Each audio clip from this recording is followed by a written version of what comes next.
Saan ka pipili? Pera kontra kapayapaan. Magandang araw sa ating lahat.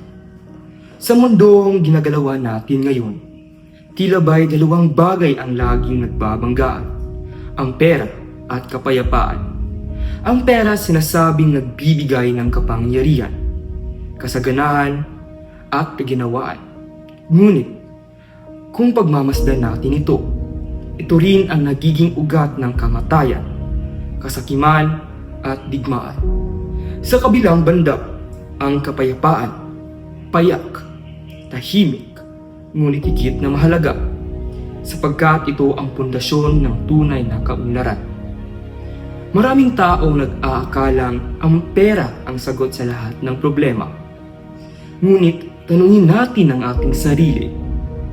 Ano ang halaga ng yaman kung kapalit nito ay ang ating ulo, pagkawatak-watak ng pamilya, at pagkasira ng bayan? Nakakalungkot ng ating lipunan.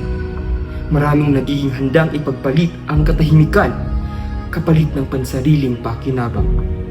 Subalit, huwag nating kalimutan, ang kapayapaan ay hindi nabibili.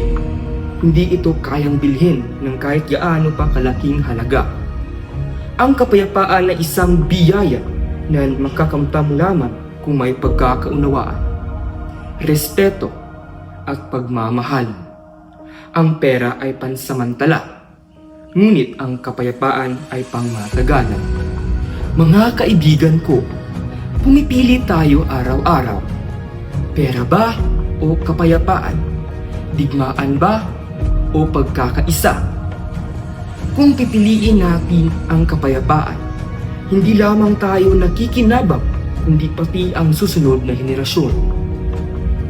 Sa huli, ang tunay na yaman ay hindi nasusukat sa dami ng pera, kundi sa katahimikan ng ating puso at lipunan.